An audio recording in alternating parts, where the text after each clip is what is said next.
So over time, we've talked to you in lots of different ways. We told you that you are the creator of your own reality, and you said, oh good, and then you said, never mind, I don't like the idea very much. You began going, cancel, cancel. You tried to suck your thoughts back before law of attraction got hold of them and gave you something that you did not want. We called it the science of deliberate creation, because science meaning it's always expanding, and deliberate meaning you're doing it on purpose, and creation meaning you are the creator of your own reality. But then we noticed that as you are being the science of deliberate creator, offerers of thought, you got all tense and worried about it.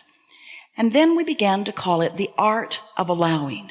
The art of you in your body here and now, allowing yourself to be a vibrational match to the vibrational version, so that you could be in the allowing mode or the receptive mode, so that you could begin to receive the thoughts that would be the beginning and then the middle and then the ending of you turning your thoughts into things, turning your thoughts into the reality that is important to you. So that's what we want to talk with you about on any subject that is important to you. We want you to realize that you cannot stand in a strong awareness of the absence of something that you want and be in the receiving mode so that you have good timing of the things that you do want. We want you to consider, how is it that thoughts do turn to things? There are no pipelines from other universes or other galaxies trucking in resources to your planet. It's your thoughts that are turning to things. It's your mind expansion that is causing your reality to expand.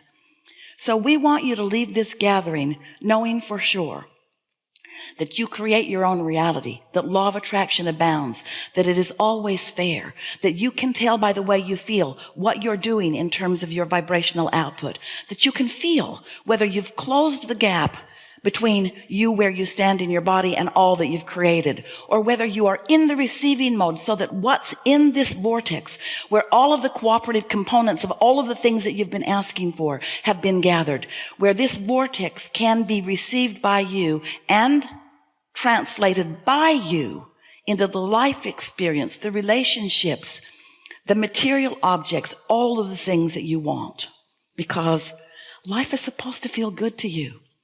And it's a really certain thing that if you have expanded, and you have, and if your vortex is full of all kinds of experiences and circumstances and relationships and material things that you desire, and it is, that you must be able to find a way through focus and awareness of your own guidance to be a consistent vibrational match to the vibrational reality that you've already created, so that you can manifest into this physical experience those things that you intended, just as you intended to do it, you see. You didn't come here to watch others create, and you didn't come here to fix things that are broken, and you didn't come here to fix a broken world because it isn't broken. You came here for the delicious experience of life showing you what you want, of you putting it into the vortex, of non-physical shoring it up, of law of attraction gathering all of the cooperative components to it, and of you using your guidance system to find yourself in alignment so that you're in the receptive mode, so that you can get into that sweet spot of creation that you came to live, where ideas are flowing to you and where impulses are coming to you. And as you follow those good feeling, flowing, sweet, aligned impulses and thoughts, then manifestations begin showing up all around you as evidence of your ability to deliberately create. There's an important thing that we want to say, and then we'll open it to you and whatever you want to talk about. Unless you are aware of the potential gap between your thoughts and the thoughts of your inner being about the same thing. Did you hear that? Your inner being is having thoughts in the moment that you're having thoughts about any subject. And the way you feel is your indication of how in harmony your thoughts are with the thoughts of your inner being. When you see someone and their positive aspects are just so apparent to you, and you are just appreciating their clarity or their cleverness or their whatever. So you are tuned in to this love frequency that is really who you are, and you are feeling such appreciation for them. There's no gap between you and your inner being. You're exactly on the same vibrational wavelength, because that's how your inner being is feeling about them. Every now and again, Esther would say to us, because she could feel that she was on a different wavelength than her inner being about some subject or some person. And she said to us, Abraham, I think you need more information about them.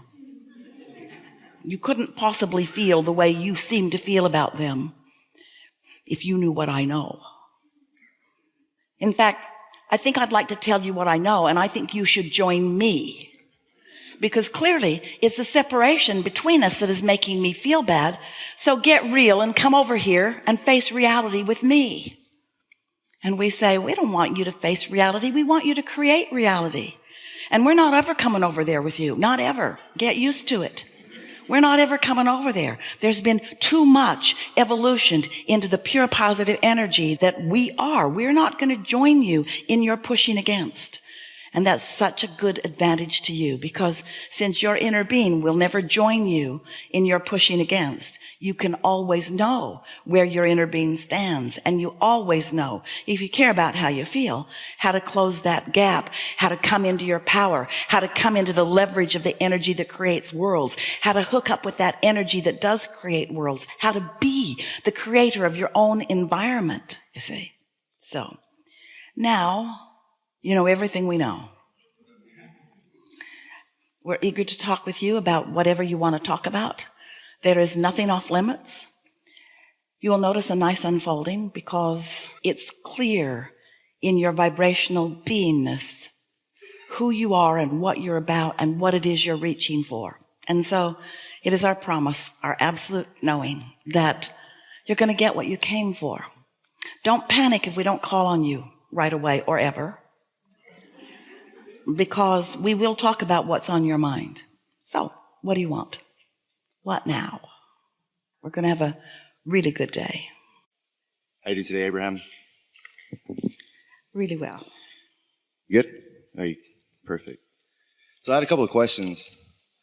One thing that I've been dealing with, I had a conversation with one of my coworkers, and I'm into fitness, and putting our focus on what we want to manifest in our lives. I believe if I want to get in physical wellness, I want to focus on the body that I want to motivate me to exercise. Her aspect is focusing on the body that she doesn't want. Like, she'll look at maybe more hefty people in the gym, and she says that's her driving force to make her want to exercise. Well, you're talking about the difference between motivation and inspiration. Because when you focus upon what your desire is and you line up with it, then you're called toward it. That's inspiration. But when you're aware of what you don't want and you're trying to push against it, that motivation is more about that. I see that. I operate out of inspiration, and she looks like she's operating out of more motivation. And what I want to understand is she channeling or transmuting that negative energy of like what she doesn't want to be into making it a positive force for her to drive for something better for herself? What are your thoughts on that? We would say to some extent, because she's getting good results. It's a fine line, isn't it? Knowing what you don't want helps you to know what you do want, and knowing what you do want helps you to know what you don't want. And the relationship between the two is really what the focusing of energy is all about. There are a lot of people who know so much what they don't want. So there's a war against it, a war against drugs, and a war against terrorism, and a war against, and a war against, and a war against, and all of those things are getting bigger because there is no exclusion. There's only inclusion. So you just can't get around that. But you can't really know for anyone else unless you're really up close to them and you are really aware of their moods and attitudes. You can't really know what anybody else is doing energetically. Esther remembers in the really early days of playing with us, and they had some friends. They were all living in Phoenix, and Jerry and Esther said to their friends, go get lost somewhere in Phoenix and we'll come and find you. And then they would go to an intersection, and Esther was feeling impulses about what way to go. And sometimes she would say, well, it isn't that way.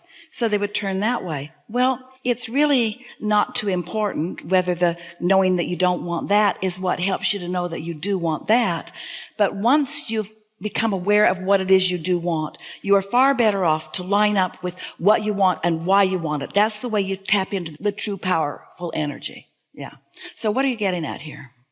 So I guess what I'm getting at is, if you know what you don't want, but you never actually put your focus on what you do want, what is that going to create? But our question to you is that really a possible thing? Or does knowing what you don't want automatically imply what you do want? If you really know you don't want something, there is something on the other end of that. That's those rockets of desire that we were talking about that you send off. So now what you may be getting at is that, let's say that someone, your girlfriend, has sifted and sorted and launched many rockets of desire. By knowing what she doesn't want, she knows what she does want. And her inner being knows what she wants and is calling her toward it. So step 1 and step 2 are taken care of nicely. But step 3 does not work if you continue to push against what you do not want. If instead of talking about what you want and why you want it, you're talking about what you don't want and why you don't want it, then you disallow yourself from the receiving mode, and then you are relying completely upon action without the leverage of alignment for your results. Does action without the leverage of alignment bring you some results? Yes, but not the kind of results that you're capable of. So then it would be okay to use some form of what you don't want as a means to start building that momentum, but you don't want to stay there. You want to... Perfectly said. In fact, that's the way it always works. You can't get away from that. Contrast is always going to help you know what you want. But at some point in the process, you want to say to yourself, now I'm doing step 3. If I'm really good at it, I'm doing step 4. And occasionally, I'll step back into contrast. That's step 5. Did we mention that? Step 5 is being back in step 1 and not being mad at yourself for being back in step 1. It's accepting the value of contrast. You just don't want to be stuck there. There are a lot of people who really believe that the way to motivate anybody to anything is to just scare the fire out of them relative to everything. So they just talk about all of the dangers. Almost all sales are about that. If you don't do this, if you don't eat this, then these bad things will happen to you. This bad thing is waiting for you unless you do this thing I'm selling. Is sort of the basis of most things.